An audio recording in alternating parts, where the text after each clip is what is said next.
শুভ সন্ধ্যা। আমি সীমা তোমাদের প্রত্যেককে জানাই আমার চ্যানেল ও পেজে স্বাগত। আশা করছি ঈশ্বরী কৃপায় তোমরা যে যেখানে আছো ভালো আছো ও সুস্থ আছো। আজ নতুন একটা ব্লগ নিয়ে আবার হাজির হয়েছি, তাহলে ব্লগটা দেখতে থাকো আর আমার সঙ্গে প্রতিদিনের মতো আজকের ব্লগটা আশা করছি খুব ভালো লাগবে। তাহলে ভালো লাগলে কি কাজ, একটাই কাজ, আমার চ্যানেলটিকে সাবস্ক্রাইব করতে হবে আর লাইক কমেন্ট শেয়ার করতে একদম ভুলো না।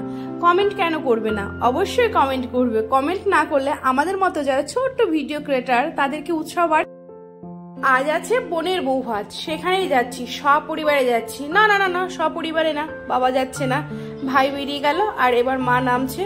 আর আমি তো জানোই প্রতিবার ক্যামেরা করার জন্য পেছনেই থাকি, তবে কি হয়েছে গো, ওটাই আমার ভালো লাগে আর এটাই আমার কাজ। পেছনে থাকা ভালো তো, ঠিক না বলো? পেছনে থাকলেই তো সোনা পাবো। কি সোনা পাবো তো? সাহায্য করবে তো তোমরা? আর এই দেখো, বলতে বলতেই একটু হেঁটেই বাজারে পৌঁছে গেছি, বাসে চেপেও গেছি। যা গরম পড়েছিল না, প্যাচ প্যাচানি গরম।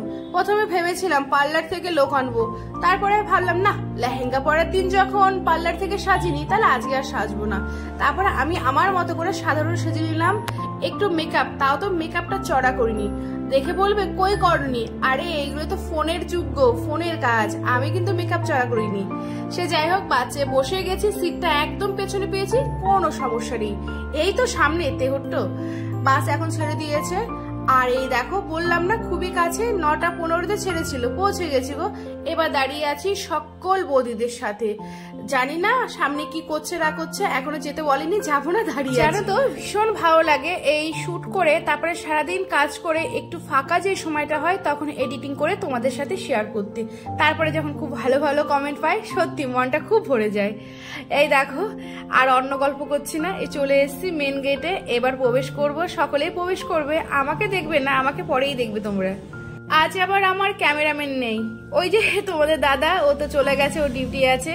আর মেয়ে ছোট তো, ঠিকঠাক করে হাত পায় না, কি করে ক্যামেরা করবে ঠিক করে, তবুও যতটা পারে ততটা সাহায্য করে। কিন্তু জানো তো বন্ধুরা, আমার সমস্ত কাজ করার পরে তারপরে আমার ভালো লাগার জিনিসগুলো আমি করি, এতেও অনেকের সমস্যা। তাহলে বোঝো, তাদের খাই না পড়ি না, তবুও তাদের সমস্যা। বলো কি করবো এবার, কিছুই করার নেই। তাহলে কি তাদের ত্যাগ করতে হবে, তাই তো? হ্যাঁ, ঠিক ভেবেছো, তাদের ত্যাগ করতে হবে। আমি ছিলাম ক্যামেরা করায় ব্যস্ত, আর মা ছিল তত্ত্ব নিয়ে ব্যস্ত। সব তত্ত্বর পার্সেল গুলো সব মার হাতে পড়েছে। মা এবার ঘরে রাখতে গেল, আর আমি একটু ফ্যান দেখে একটু বসলাম আর নিজেকে একটু ক্যামেরা করব। তার ফাঁকে ভাবলাম না, আমার সোনাই তো আছে, আমার সোনাই ভীষণ হেল্পফুল মেয়ে, ও ওর মতো করে ক্যামেরা করছে। ছোট তো, এত বেড়ে কি করে করবে বলো?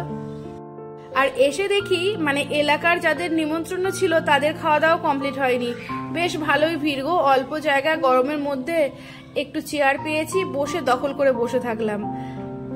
তারপরে বসে বসে ভাবলাম, না, আমার কাজগুলো আমি করে নিই, সুন্দর সুন্দর মুহূর্তগুলোকে তো আমাকে ক্যাপচার করতেই হবে, আর সেটা তো তোমাদের সামনে তুলে ধরতে হবে। তারপরে বোন আর বোনের বরকে ডেকে একটু ফাঁকা ছিল, বললাম একটু বসো দুজনে, একটু ফটোশুট করি, আর সেই সাথে ফটোশুটের সাথে একটু ভিডিও করে নিলাম। ওদের তোমরা আশীর্বাদ করো, ওরা যেন ভালো থাকে, ওদের আগামী দিনগুলো যেন খুব সুন্দর হয়, দুঃখ কষ্ট ওদের যেন ছুতেও না পারে। এবার ভাই, আমি, মা, তিনজনে মিলে আড্ডা দিচ্ছি। এটা আমার ছোট কাকার ছেলে। অবশ্য তোমরা এর আগে কাকার বাড়ি পুজোর একটা ব্লগে অবশ্যই দেখেছো, ওরই তো মানসিক ছিল, আর ওই তো সেই চাকরি পেয়েছে। ও কি অল্প বয়সে খুব ভালো একটা চাকরি পেয়েছে, যত সম্ভব ইনকাম ট্যাক্স ডিপার্টমেন্টে।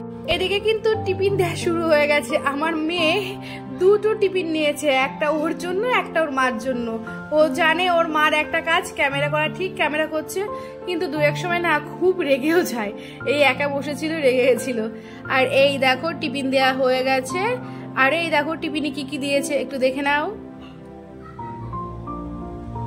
টিফিনটার খেতে ইচ্ছে করলো না, সন্ধ্যার সময় না টিফিন করে বাড়ি থেকে বেরিয়েছিলাম। জানি কন্যাযাত্রী বলো বরযাত্রী বলো, এখানে খাওয়া দাওয়া দেরিতেই হয়। তারপরে আমি একটু কফি নিয়ে বসলাম। অবশ্য কফিটা মা এনে দিয়েছে, এবার আবার মাও কফি নিয়েছে। তাই মেয়েটাকে বললাম, আমাকে যখন একটু শুট করলাম, দিদুনকে একটু শুট করো। আর এই দেখো মা, ইনি আবার একটা বিচিত্র মানুষ, এত সহজ সরল, মানুষকে বোঝার ক্ষমতা এতটাই কম। ওনার মেয়ে হয়ে আমি বুঝে যাই জানো, কিন্তু আমার মা বোঝে না। যেখানে মান অপমান হবে সেখানে আবারও যাবে, কেমন কি জানি। আর এত ছোট মেয়ে আমার, তবু জানো কেউ যদি একটু বাঁকা চোখে তাকায়, আর একটা অপমানজনক কথা বলে সেখানে ও আর কোনো দিন যাবে না, কিন্তু আমার মা চলে যাবে। মা হয়তো মানুষটা এরকম।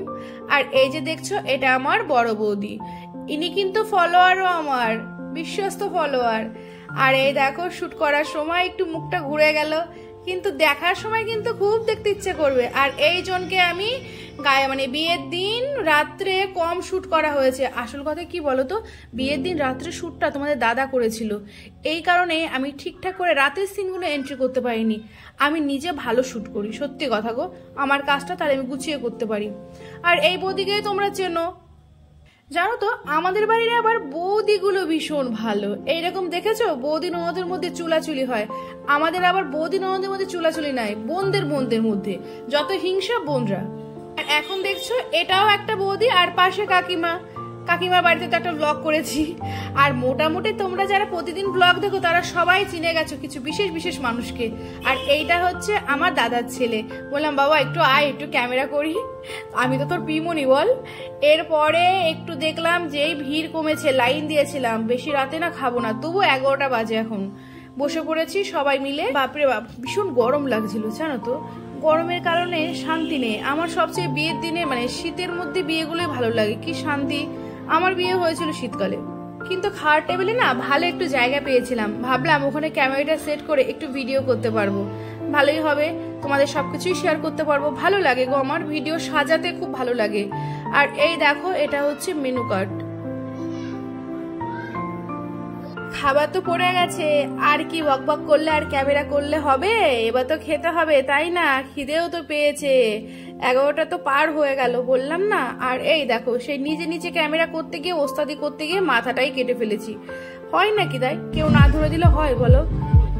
আমি এবার যেইটুক খাই পরিষ্কার পরিচ্ছন্ন করে খাই। গতদিনের ব্লগে বলেছিলাম এত হুটোপাটা করেছিল না ক্যাটারাইজটা, ঠিক করে খেতে পারিনি, আমার ভালো লাগে না গো জংলা হয়ে খেতে। আর এই দেখো পড়ে গেছে মাটন কষা, একটু কায়ও দেয়নি, দাঁড়াও চেয়ে খাবো। আর এই যে শেষমেশ আবার 3-4 বার অনেকটা মটন খেয়েছি আমি।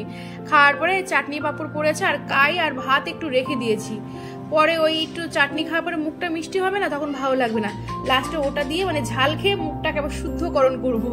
আর এই যে আইসক্রিম পেয়ে গেছি, আইসক্রিম নিয়ে এবার বসে পড়লাম গাড়িতে। সিট ধরতে হবে তো, তাড়াতাড়ি চলে গেছি। এবার দেখো গাড়ি এখনো চলতে শুরু করেনি, ওই একটু সাইড করে সামনের দিকে আনলো।